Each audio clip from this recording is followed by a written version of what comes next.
Hi, I'm Mark. Welcome back to Foothill Paint Fabrication.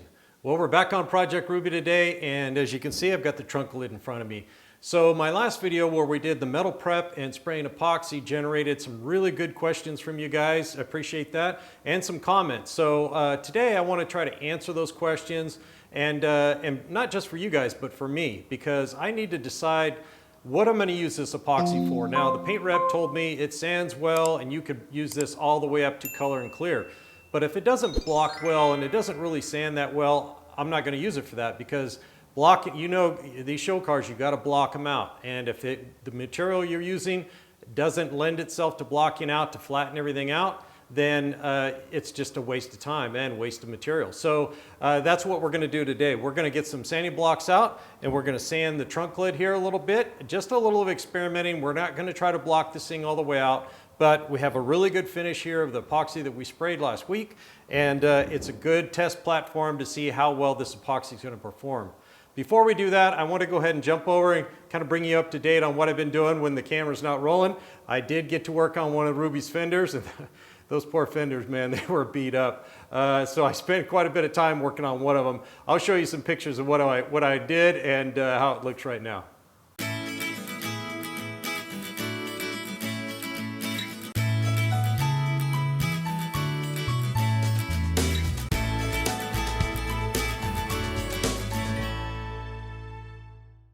Okay, I went and got started on the left front fender off Ruby, and as you can see, this piece right here has been welded in. So, you can tell right here that it was rusted out underneath the rocker panel. Somebody had pulled the rocker panel off, and they just packed that hole full of body filler and then painted over it. That was long before I got the car. And then, and they just left it. And unfortunately, when they stripped the car, it didn't eat all that body filler. It was so thick. But I was able to kind of do an exploratory cut, get in there, clean it all out, figure out how big I needed to make my patch, and then just kind of work forward from there. Luckily, I have parts off the donor car, and so I was able to cut that piece and then eventually get it scribed into place and welded into place. So really happy. It came out really nice. I could use some more time on it. It's not perfect, but it's really close. But the problem was I was starting to get burned out and frustrated. So I needed to step back and work on something else. So it looks pretty good. I mean, it's smooth-ish. You know, it needs some body filler, don't get me wrong. It's gonna need body filler no matter how long I work at it. But it came out really nice, and I'm really happy. All the body lines are still exactly where they belong. I made templates and everything. So, and don't worry guys, I will actually do a video on fixing the right front fender. So you're going to see almost all the same stuff. So the other area was over here. There was a big old dent with body filler in it. So I worked the crap out of that, and it came out really, really sweet. Right here, there was a hole. I don't know if I have a picture of it, but it was split right here, cracked, and there was a hole right there just from the bumper rubbing or something. I'm not quite sure. So I welded a patch in there and got it all hammered out. It came out really nice. And then up along here, I thought I only had one dent. Well, it turns out there's like 5 across there. So you can still see some of the ink, and I've got it pretty smoothed out. I'm pretty happy with it. I could probably do some more fine tuning on it, but I got it roughed in there really nice. I think it's gonna look pretty good. And then of course right here, I had little spots where somebody missed when he was shooting his pellet gun at a squirrel, and he put little dents in Ruby. But all in all, oh, I almost forgot. And then if you guys remember, the inner fender well was where the inner fender well attaches was cut out. So let me flip the fender up, I'll show you that. Okay, so here's the area that we had to repair. As you can see here, they went after it with a saber saw or something, I don't know. It was a long time ago. I'm assuming they cut it out for wheel and tire clearance, but it doesn't matter why, it needed to be repaired. So I went to the donor car, cut a big chunk out of the fender, and then once I was able to cut all the jagged sheet metal out of my way and kind of straighten it out, because they really bent the crap out of it, then I was able to kind of make a patch and set it on there, scribe it in, and then cut it and fit it up with a bunch of clamps. So, and then it was time to start TIG welding. So I got a lot of spots on it, a lot of spot welds, and then really took my time, welded a little bit, cooled the whole panel, welded a little bit more, cooled the whole panel, And as you can see here, my TIG welds have come a long way, and I'm pretty happy that my skills are starting to progress to something I'm not totally embarrassed by, and really happy with the way things are going. And here it is now, all ground up. And it came out really nice. There's a couple of low spots in there. It's really hard to hammer and dolly that because I can't swing a hammer up, but I can swing it down and get a dolly back there. But all in all, it looks really good. No warpage anywhere. I'm really happy to get that knocked out. So let's go ahead and move back over to that deck lid and do some sanding, see how that epoxy is going to work out. Okay guys, before we start sanding, let's just go ahead and take a quick look at the surface. Now this is a week later after I sprayed it, and I'll try to keep it in focus. But you can tell it's a really tight surface, kind of a, a matte finish or a dull semi-gloss. So it's really tight, and you can see some imperfections in the steel underneath. There's one right here somewhere. And because I did not spray it to like a massive build, I just wanted to get a couple of good coats to seal it up tight and protect it. And that's what we have here. So I'm really thrilled how flat this hood is, so I'm not worried about sanding through. And if I do, I'll just spray more epoxy over. It's no big deal. So let's back the camera away a little bit and do some sanding. Okay guys, we're going to start off with an 11-inch Durablock here, and I know this one's nice and straight because I check it frequently, and I just checked it before I put the fresh sandpaper on it. And my blocks are always stored flat, and if they don't fit in the drawer flat, I turn them up on their edge like that. So it's something for you guys to know. If you leave it laying in the drawer, leave it laying around with something underneath it like that, it could take the shape of it, especially if you pile something on top of it. So protect these things and check them frequently. If you're trusting that it's straight when you're blocking out and it's not straight, it's really going to be frustrating. So I've got a piece of 120 on here. Now blocking out, it depends what you're doing. Now this trunk lid is super flat, and we've got very little orange peel on here. So there's no reason for me to get 80 grit out on this thing. Now I'm probably going to use 80 grit on other parts of Ruby, but on this deck lid, I don't see the need right here. But this would tell us right away if it's going to start clogging this paper. So let's just kind of go for it. I'm going to zoom you in a little tighter, and then we're just going to go ahead and start sanding. Okay, now normally when I have a finish like this, it's kind of got a little bit of gloss to it. I'll hit it with the DA with something, like in this case, I could hit it with a 120 or a 220 just to kind of break it open and break that gloss away so it doesn't clog my other sandpapers. But I'm not going to do that here. We're going to just see how this sands. Now, this stuff is hard as a rock. It is epoxy. So let's just kind of sand it and see how it goes. So you guys know you've done enough of this. It'll ball up on you. It'll start leaving lines. And I'm not pushing very hard. And I'm already starting to see, I can smell the epoxy, and I'm starting to see some spots in the metal. Now let's take a look. Hopefully I got that on manual focus because the camera does not want to focus with this gray area. So we've got some telltale signs of clogging on here. Let me get my wire brush and we'll see if that's going to stick or not. Okay, I got my trusty wire brush that I always use to keep my sandpaper clean. And you can see that just flaked right off there. So let's go ahead and keep sanding. See what happens.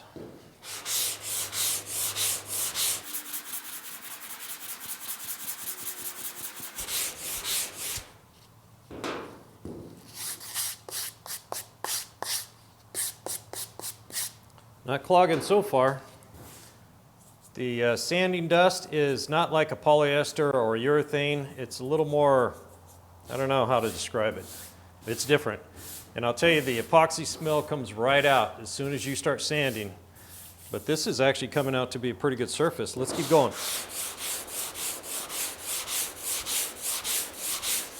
Now, there's one thing, I got a couple of comments where you just can't sand epoxy and stuff like that.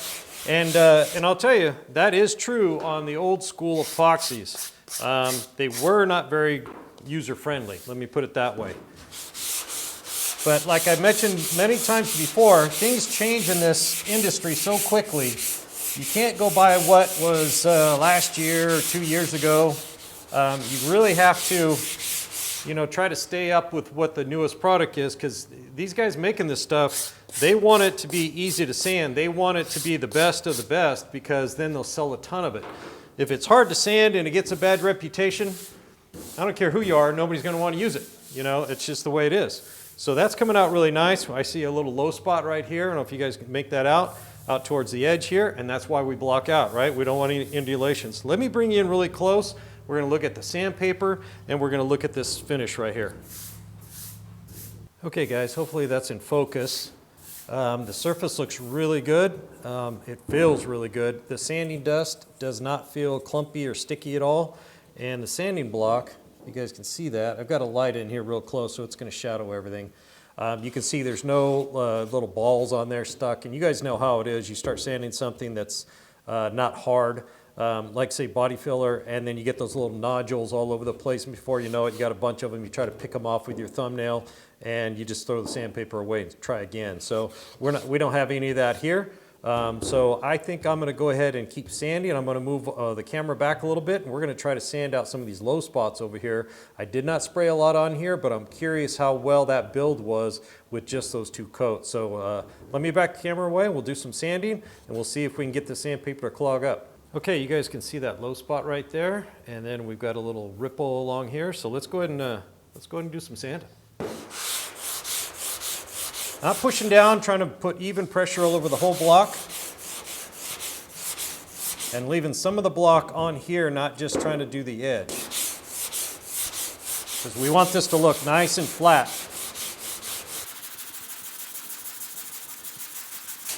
This stuff is smelly.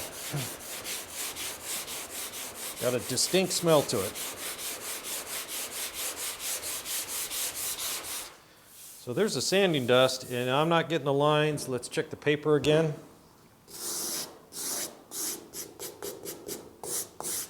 You guys don't have a little wire brush like this? I'm telling you, it's a game changer. Stupid little brush you get from the home store. It really, really saves your sandpaper. All right, so that little low spot there is starting to come out, but it's pretty pronounced. So it's a little dinger, maybe from an acorn or something falling on the deck lid.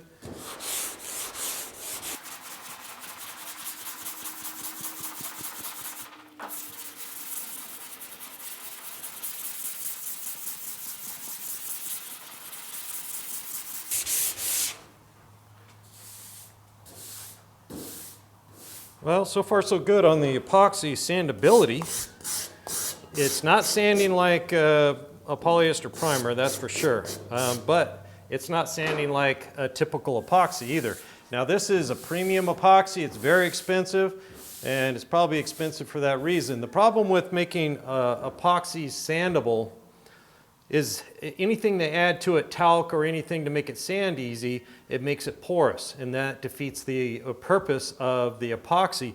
You want this epoxy to be as impervious to moisture as possible, and you start adding things in there that are like little absorbing pieces of material, then to make it sand better, then you start defeating the purpose of what you're selling or what you're making. So that's probably why the older epoxies didn't sand so well, is because they were trying to make them, you know, bulletproof basically to moisture, but then they made them so good that you couldn't sand them. So this is actually coming out really good. I like this finish. We do have a low spot here, and I got a couple little ripples along here. They are very slight. I can't feel them, but I can certainly see them. You see the shininess right there and a little shininess right there, right? So I'm going to go ahead and do some more sanding right here, and then I think what we're going to do, we're going to move over to the other side and go to a finer sandpaper to see if that clogs up, okay? So I've got a 120 on here. I'll go ahead and put a piece of 240 on it. I'll do some sanding off camera because before I peel this off, I want to go ahead and kind of rough this down since I'm here, and then we'll do some over on the other side here with some 240 and see how that works, and then we can always move over to here with the 240, what we've already sanded with the 120. So let me do some work off camera, and then I'll bring it right back, and we'll take a look at it. Okay guys, done finished block sanding this side with the 120, and you can see some spots here. See these shiny spots right here? Now that's untouched. And then these spots right here, that's steel showing through, if I can get that on the camera. So on these factory cars, the edges will be rolled down a little bit, and it's not even. So, and you can tell over here, I got a little steel showing through, low spot here, low spot there, low spot here. And what happens is when These go down, the sheet metal out here goes up, and that's just factory. That's not really damage. I mean, these were built in 1966, 67. That's just the way they crimped it together, and you know, you just have to deal with it if you want it perfect. And I've got a little way to raise that up. We could just fill it, but we may try something on this video, see if we can't get those to come up a little bit, you know, here and there. But all in all, it came out really well. There are some spots in the field here in the middle. I got a little orange peely spot right there, so that's just a little bit of a low spot that it didn't come out. And of course, we've got some low spots over here. Got a little dinger there, little dinger here that's just about to come out, and one there. And I'll tell you guys, I can't feel those. I can feel the texture difference from sanded, not sanded, but I cannot feel that. And that's a shiny low spot with the epoxy in it. So actually, the deck lid looks really good. I'm really happy. We're gonna have something fairly easy to work on for once. So everything's sanded with the 120, and here's the sandpaper. Now I blew this off, and it was 8 seconds maybe to blow this off. And look at that, guys. Not clogged at all right? And I'll tell you, I was expecting it to clog. Everybody's telling me, Mark, can't sand epoxy, it's gonna clog, it's gonna be horrible. You know, and I expected it to, you know, really. And really, I'm kind of stunned that it's not. This stuff is legit here. It really blocks out really nicely. I don't think it blocks out as good as a polyester primer or a urethane, but it does block out really nice. So I've got some deciding to do. But for now, we're going to switch over to that side, and we're going to try some 240 over there. We'll go up double and see if that clogs the sandpaper over there. Okay, we got some 240 on here. Running low on that, I'm going to have to pick some more up. So we're just going to go ahead and sand it exactly like we did the 240 and see if it clogs or if, you know, what happens. I'm going to have to go super light since we're using such a fine sandpaper. You tend to push down too hard trying to block out. That's why you don't want to block out with too fine of a sandpaper to start out. In fact, you know, 120 is about the lowest I'll go, but for this experiment, we'll use 240.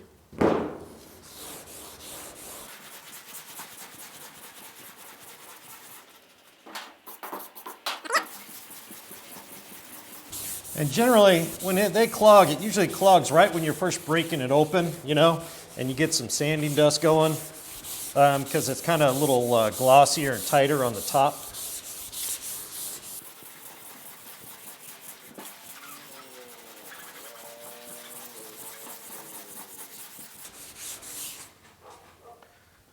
All right, well.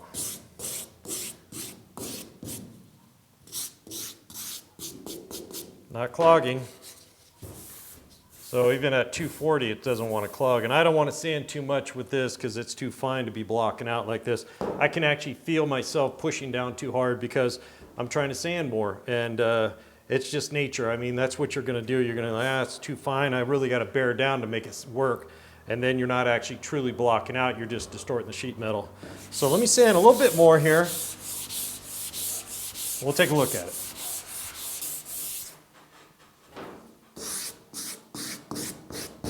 You know, guys, if it was going to clog, it would have started clogging by now. Let me blow this off with the air hose real quick, and we'll take a look at it.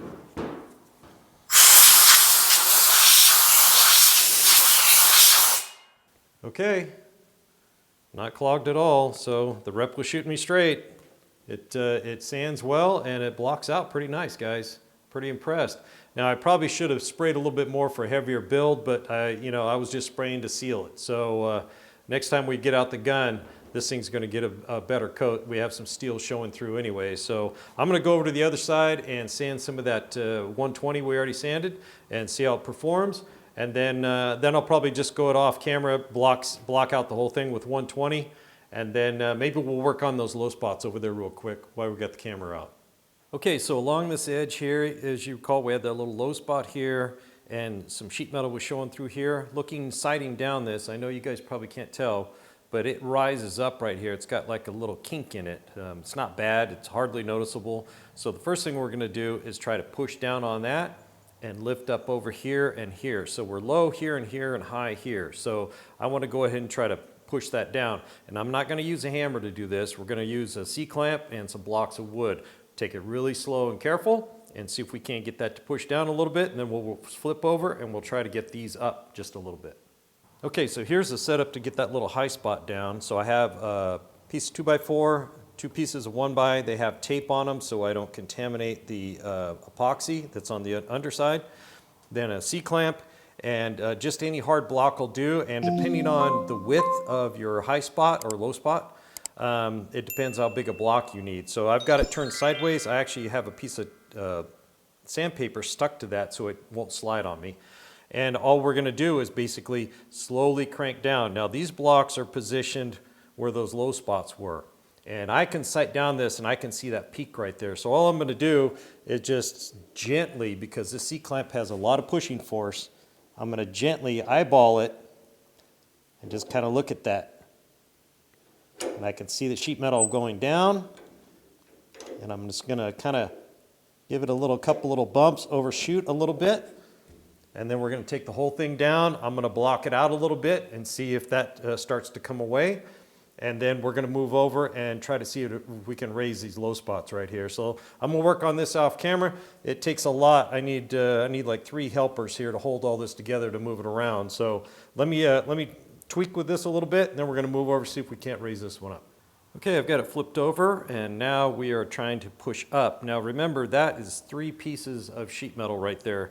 So it's the skin that's brought around and then pinched onto the inner structure. So it's fairly robust, and it's only about that wide right there. So I've got the block really close to the edge, not on the edge, but it's you know, really just grabbing a 3/16 right here.